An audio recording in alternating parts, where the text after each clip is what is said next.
Olá, pessoal. Bem, eu tinha me formado em 1974, em 1975 eu já abri meu escritório de paisagismo com a Sueli Suchodolski e em meados de 1976 eu fui convidado a dar aula na PUC de Campinas. Olha que loucura! Ou seja, foi uma época de muito medo, de muitas decisões e realmente uma pitada de irresponsabilidade. Vamos ver agora comigo como é que eu passei esses maus bocados e consegui superar esses desafios. Vamos lá?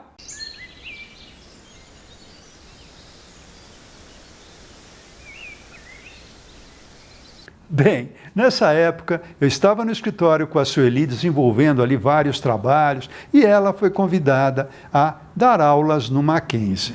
Naquela época a gente não precisava ter pós-graduação, não precisava ter mestrado, doutorado, etc, etc, para encarar uma cadeira de ensino numa universidade. Bastava sim você ter um currículo e demonstrar uma certa experiência ali para os dirigentes da escola. E foi nesse contexto que eu recebi um telefonema do Antônio Costa Santos para dar aula lá na Faculdade de Arquitetura da PUC de Campinas. E eu, com maior frio na barriga, aceitei. Olha a irresponsabilidade.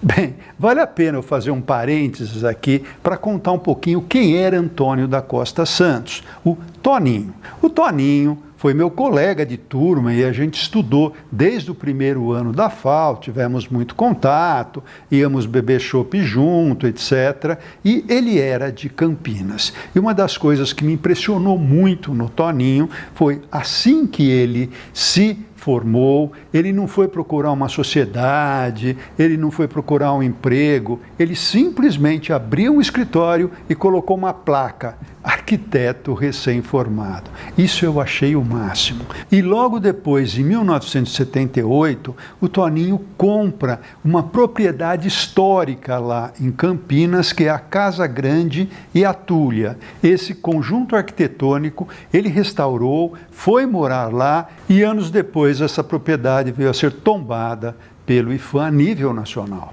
Bem, o Toninho, que era também chamado de Toninho do PT, entrou na política e veio a ser prefeito da cidade de Campinas. E no dia 10 de setembro de 2001, às 10h20 da noite, Toninho foi brutalmente assassinado por tiros. E eu só fiquei sabendo disso no dia 11 de setembro pela manhã. Disse para minha esposa, estou indo para Campinas no funeral do Toninho, que ele era um grande amigo e estava muito chocado. Bem, só que eu estava tão chateado que eu falei, vou tomar um cafezinho na padaria em frente. E quando eu chego lá, vi um monte de gente ali olhando uma televisão.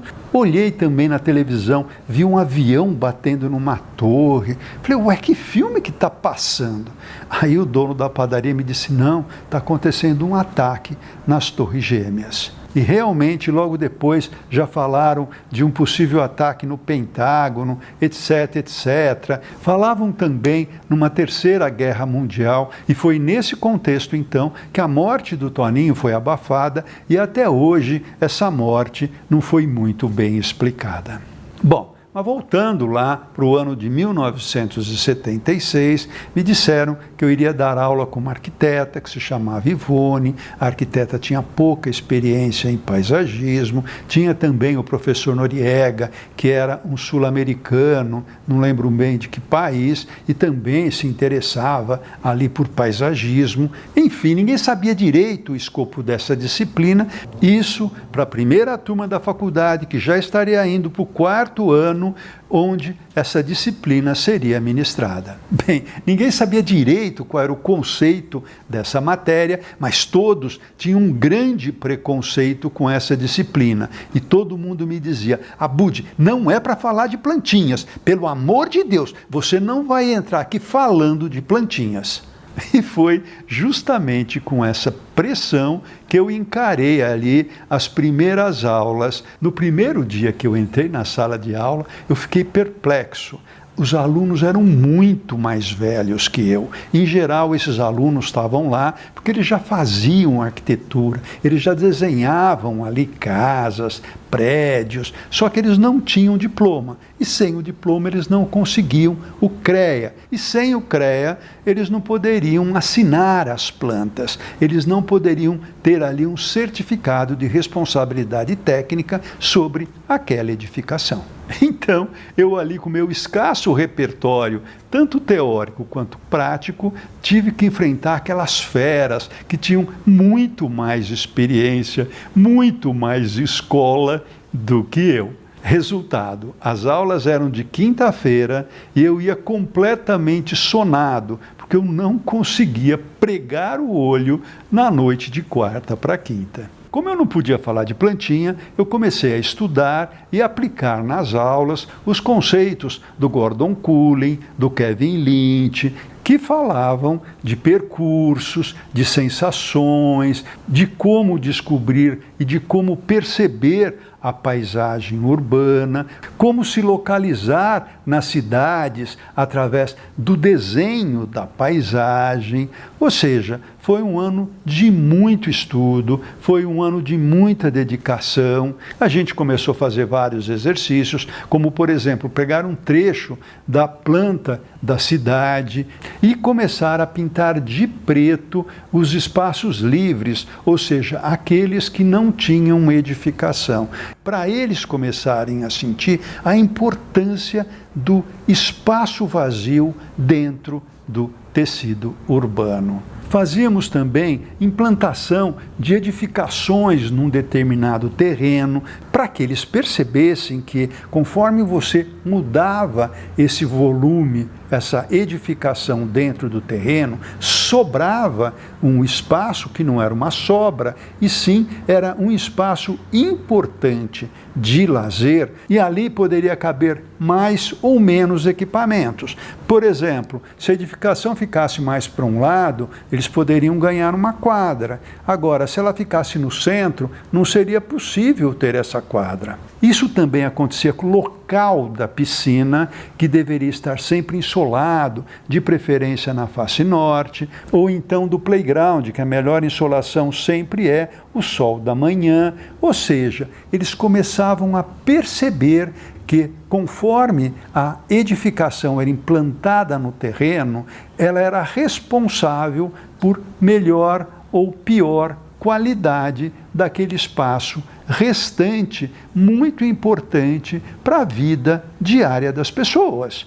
Porque a habitação, há muitos anos, deixou de ser apenas um abrigo, e sim um local de moradia, onde a qualidade de vida tem que ser muito respeitada. E aí eles começavam a perceber a importância, a necessidade da vegetação nesses espaços livres. E não apenas como objeto decorativo para ficar bonito, mas sim como elementos estruturadores que ajudavam a organizar esses espaços externos. Então, por exemplo, escondendo coisas feias da paisagem, criando também sombreamento e, mais do que isso, criando aconchego, agradabilidade, etc, etc. Então, sem falar em nomes de plantas, que isso seria um enorme palavrão, eu comecei a desenvolver uma metodologia, falar em árvores de copa horizontal, árvores de copa mais vertical, arbustos altos, que é aquele que está acima do olho da pessoa, arbustos baixos, que é aquele que você enxerga sobre eles, forrações. E então, o segundo passo foi enriquecer essas formas volumétricas. A gente começou a falar em sazonalidade, né? Plantas que perdem a folha no inverno e deixam então a luz passar, o sol entrar.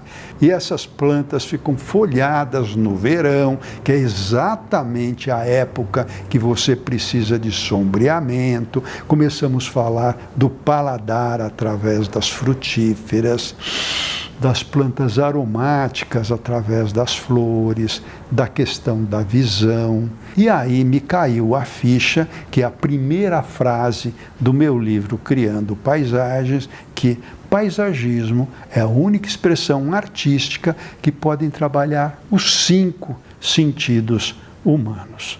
Olha que bacana! E aí, então, a gente foi agregando na nossa equipe de professores pessoas que tinham mais experiência com a área de paisagismo.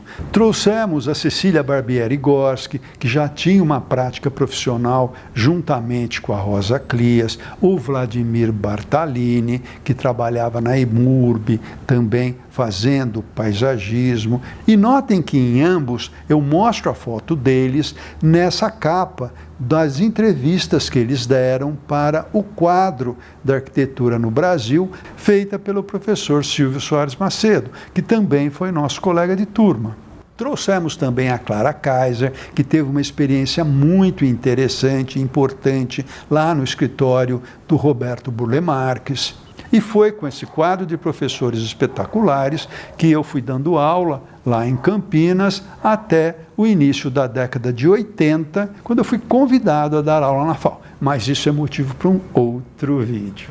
Bem, pessoal, espero que vocês estejam gostando dessa minha biografia feita em pílulas, mas na verdade o intuito aqui é mostrar para vocês que nem tudo é fácil, que a gente tem que realmente batalhar muito na vida, superar com coragem as nossas insuficiências, os nossos medos, para a gente poder ir galgando, degrau por degrau, nessa nossa vida profissional. Vou terminando mais esse vídeo pedindo para vocês se inscreverem no canal, para a gente poder continuando com esse nosso papo e desejando a vocês mais um costumeiro e carinhoso abraço.